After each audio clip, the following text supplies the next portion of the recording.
Wake up, Republicans. This could be the Democrats' Tea Party. As someone who was intimately involved in supporting Tea Party activists in 2009, I feel like I've entered bizarro world. A re-energized wave of liberal activists is crashing down across the nation. Democrats are celebrating disruptive protesters at congressional town hall forums, lauding them as living exemplars of the best traditions of American participatory democracy, flesh and blood versions of Norman Rockwell's freedom of speech painting. Everywhere, people are marching, protesting, tweeting, and speaking out, cheered Hillary Clinton in a new video released by the Democratic National Committee. Let resistance plus persistence equal progress. For many Republicans, their new roles in this episode are equally upside down. Members of Congress are skipping out on public events, afraid of catching the wrath of angry voters. Several GOP elected officials have alleged that the protesters are not actual constituents but outside agitators paid by wealthy liberals, people to be ignored, not engaged with. President Donald Trump himself questioned the legitimacy of so-called angry crowds, tweeting that they are planned out by liberal activists. Marco Rubio, who first won election to the U.S. Senate in the Tea Party wave of 2010, has defended his own decision to avoid such town halls, arguing that attendees will heckle and scream at me in front of cameras. What a difference 8 years makes. Back in 2009, it was impossible to find a single Democratic apparatchik willing to acknowledge the legitimacy of citizen participation in congressional town halls. Representative Lloyd Doggett of Texas dismissed frustrated voters as a mob, part of a coordinated, nationwide effort. Then Speaker of the House Nancy Pelosi described Tea Party protesters not as grassroots Americans, but as artificial astroturf. After a glut of protests at town hall events in August 2009, she even went so far as to co-author of USA Today op-ed in which she smeared the demonstrators' tactics as un-American. Organizing for America, Barack Obama's campaign machine-turned-advocacy group, outrageously labeled Tea Party members right-wing domestic terrorists who are subverting the American democratic process. Improbable as it seems, the hysterical reactions from the left about robust citizen participation in the democratic process in 2009 almost make Trump's tweets circa 2017 seem downright reasonable. As Jerry Seinfeld once described it, up is down, and down is up. In 2009, I served as the head of FreedomWorks, where I helped to support and organize Tea Party activists. I know something about town hall protesters. And I have some tough news for both parties. The Tea Party was real, not astroturf, we were not a mob, and we were certainly not domestic terrorists.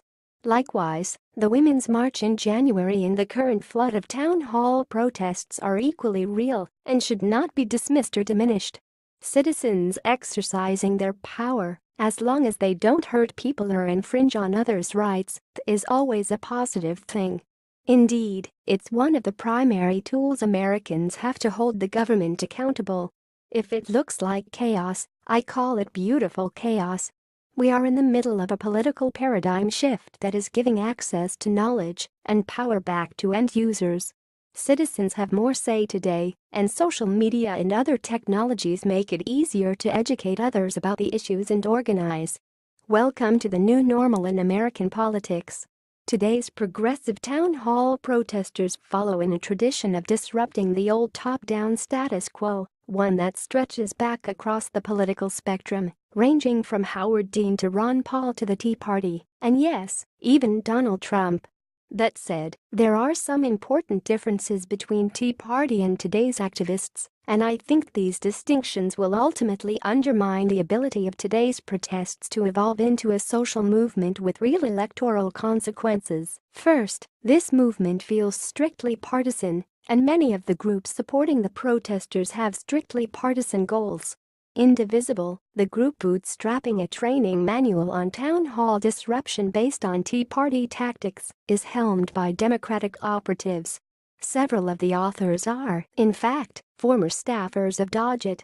Likewise, the Center for American Progress, the Service Employees International Union, and Organizing for Action, President Obama's community organizing operation, formerly known as Organizing for America, are all involved, often with paid community organizers on the ground. At FreedomWorks, we provided much of the same type of support: training, organizing, and providing logistical backing. Although we were savaged at the time as AstroTurf, these were, and are, legitimate functions. But there is an important difference between advancing partisan political goals and advocating an ideological agenda. Though my friends on the left may not realize this, they ignore it at their own peril. The Tea Party wasn't a partisan movement, especially in 2009 and 2010. Critics of the Tea Party forget or ignore the origins of our frustrations. At the massive taxpayer march on Washington on September 12, 2009, every single activist I spoke with cited President George W. Bush's Wall Street bailout as their primary motive for getting involved. They would recite back to me his infamous rationale: "I abandoned free market principles to save the free market system." That's what got folks off the couch and organizing. We were ideologues in 2009, and our shared philosophy bound us as a movement. We targeted Republicans and Democrats with equal zeal because, as our battle cry made clear at the time, we had to beat the Republicans before we could beat the Democrats. By contrast, today's protesters seem to be strictly targeting Republican town halls instead of making Democratic members of Congress feel the heat too. Second, it's hard to find a focused, unifying set of issues or principles that connect today's Democratic protesters. Most seem motivated solely by Donald Trump's victory in November. But being anti-Trump is not enough. Even if they wanted to, Republicans in Congress can't really do anything about this. Are the disruptions today about the electoral process, Russia, immigration, healthcare, LGBT rights? One of the myriad other issues that seem to be drawing activists out? I can't tell. They will need to find unified principles and a cause. The Tea Party, almost to a person, was unified on the principles of individual freedom, fiscal responsibility, and constitutionally limited government. Our policy agenda flowed from that. Opposition to bailouts, deficit spending, and government control of healthcare. Third, if protesters want their cause to reach independents and disaffected Republicans, there are likely plenty. They had better keep it civil and respectful. Tea Partiers certainly got rowdy at the 2009 town halls, but they also came prepared, many having read and shared the contents of the healthcare legislation that Pelosi had posted online. Surprising as it may be to some on the left, at FreedomWorks gatherings of Tea Party organizers, we were assigning readings about Mahatma Gandhi, Dr. Martin Luther King, and other successful nonviolent social movements. Violence can kill your cause, and we did our best to police our own community. Fair or not, today's protesters will own the worst behavior associated with their efforts, just shouting down members of Congress, or in the case of one recent town hall in Louisiana, booing both the Pledge of Allegiance and the chaplain offering an opening prayer. Won't play well with anyone you need to win over. Not all protesters are the same, and most are real people with real frustrations, but all protesters will be tarred by the actions of the worst among the group. Try to show a little respect, and it will be more effective. Republicans are making a big mistake if they dismiss or ignore this movement. Contra the political mythology, the Tea Party was far more independent than Republican, and that translated into a broader coalition when coupled with the existing GOP vote. Today, the same battle rages for the hearts and minds of independents and Republicans uneasy with Trump's rhetoric. So, a little advice to Republican elected officials: don't avoid town halls.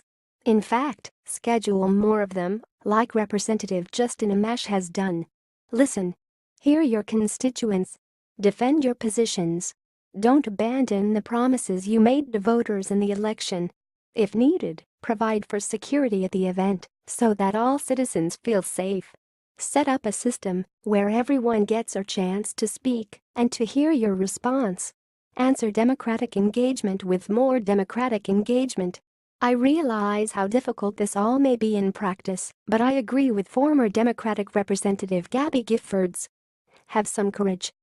Face your constituents. Hold town halls. Democrats failed that test in 2009 and 2010. Republicans run the risk of making the same mistake in 2017. Thanks you for watching. Please subscribe 24 Hours News channel. Goodbye and see you again.